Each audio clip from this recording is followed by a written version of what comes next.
air on that left rear so he can get the 39 a little bit loose. Sieg gives him plenty of room. Good decision right there by Ryan Sieg.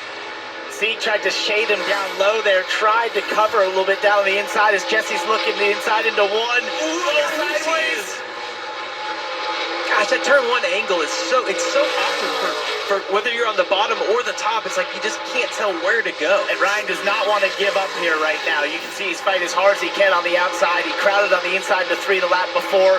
He's going to hold him off using the outside. Really strong by Ryan Sieg. And so what I want to know if I'm the 39, I want my spotter to tell me like what the balance of the two car is, because if I know he's loose, I'm going to let him get to my inside, and then I'm going to crowd him. Like you said, I'm going to pinch him off, try to get that car loose, but it just looks to me like the two car is quite a bit better right now. Yeah, if he gets to the right rear of Ryan Sieg, it's game over for Ryan, most likely in that sense. He's got to just let him have the inside and keep crowding, take the air off, and hope that he's not able to complete the pass. Two things that impress me. One, the dog in Ryan Sieg, right? Because he's not giving it up. He's fighting for everything. And the patience of Jesse Love, who had the presence of mind to understand it's not the right time. And he also understands, as we have discussed so much, the fuel mileage situation. We're not bright blue car. Yeah. That's a horrible front. Front row, Ryan Sieg, Jesse Love. Row 2, Sammy Smith, Christian Eckes. And right behind them, the drivers that have been so hot lately, Justin Allgaier, Brandon Jones. One other thing I want to know, if I'm Sammy Smith starting behind Ryan Sieg, is that he's 10 laps different on fuel. Be aware that he could run out. You just never know. Restart going to be enormous. Here we go one more time at Rockingham. And the 39 of Ryan Sieg with a good jump at the line. It wasn't a great restart by Jesse Love. He didn't quite get going. Eckes tried to give him a bump. It hurt Eckes as well. Sammy Smith is going to slot into 3rd. Yeah, what a restart by Ryan Sieg to be able to not have to race Jesse Love through turns 1 and 2 on the outside. That's been his strength really all race long. And as Sieg is out in front now, he's going to get back in the same rhythm that he was earlier. But look at the run that it looks like the 2 car has going down into turns 1 and 2. Going to try to get back to his outside here. Hey, big restart for Sammy Smith, who gets the #1 spot. When you talk about those drivers going for the dash for cash, he's never won the $100,000. Jesse Love is there for the race lead. Oh, and Sieg, you see, moves right up, just trying to get dirty air on the 2 car. Sieg's doing a tremendous job of putting his car where it needs to be.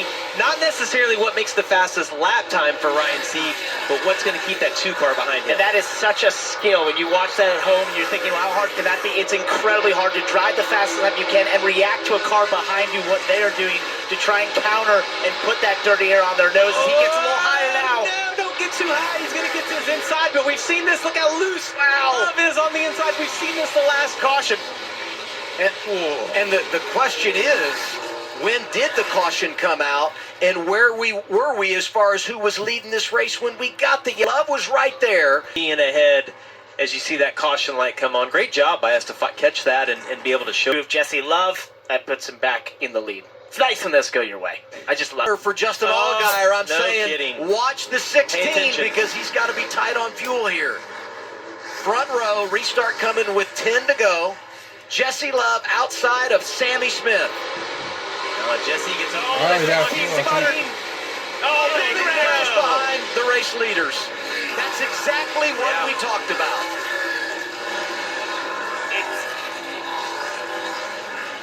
And we see it often at the end of these Xfinity Series races, the way these fuel cells are designed and the fuel pickups, where the car will be running fine until you give it that throttle, and then it will completely die if you've got an air pocket in that fuel line.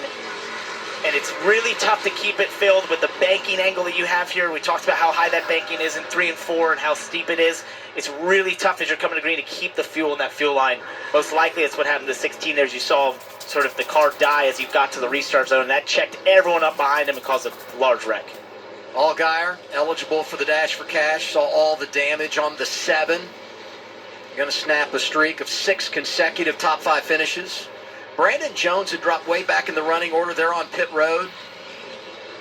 He's another dash for cash driver. Carson Quapple was the one we thought might be able to take advantage, but he too got spun out on that restart. Sanchez done for the day. He had a productive start to the afternoon. And Jones getting caught up in that doesn't really have as much damage. And if you watch this, watch Brandon Jones. He's the 4th car back. He gets turned by Sanchez down to the inside. That's kind of what hooks everybody up into that outside lane. And you see the 16 just doesn't go at all, and that packs up the whole field behind him. You see Christian Eckes' hands moving back and forth, trying to wiggle that car and hold on to it at the same time, trying to get it going. It just didn't go. You see Carson Kvapil, I was talking about him and the fact they're on the positive side of it. You look at fuel and tires, he almost was able to shoot through there, just clipped by all gunner. Here he comes right here, middle of your screen, boom, right there, and he loses control and some damage on the right side. I don't know that the one has a tremendous amount of damage, but he is probably going to have to pit, come